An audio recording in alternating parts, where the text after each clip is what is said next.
शेतकऱ्यांसाठी आता खरीप हंगामाची लगबग सुरू झालेली आहे। महत्त्वाची बातमी शेतकऱ्यांसाठी।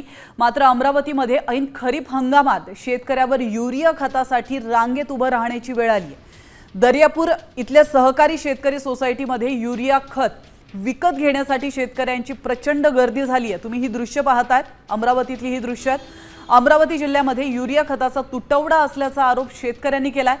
सध्या अमरावतीत पारा पुन्हा एकदा 42 अंशांच्या वर गेलेला आहे आणि असं असताना शेतकरी मात्र भर उन्हात रांगेत उभे आहेत। मात्र प्रशासनाच्या वतीने कुठलेही सोयी सुविधा त्यांच्यासाठी करण्यात आलेल्या नाहीयेत, हे आपण स्पष्टपणे या दृश्यांमध्ये पाहू शकतो।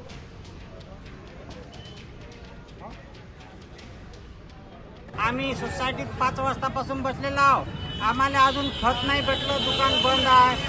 आम्हाला भूक लागली, तहान लागली, संडास लागली, इथं पाणी प्यायला जागा नाही ना संडासला जायला जागा नाही। आम्ही काय करावं? या लोकांना चालू करा, आम्हाला पटापट खत द्यावा आणि आम्ही घरी चालला जावा।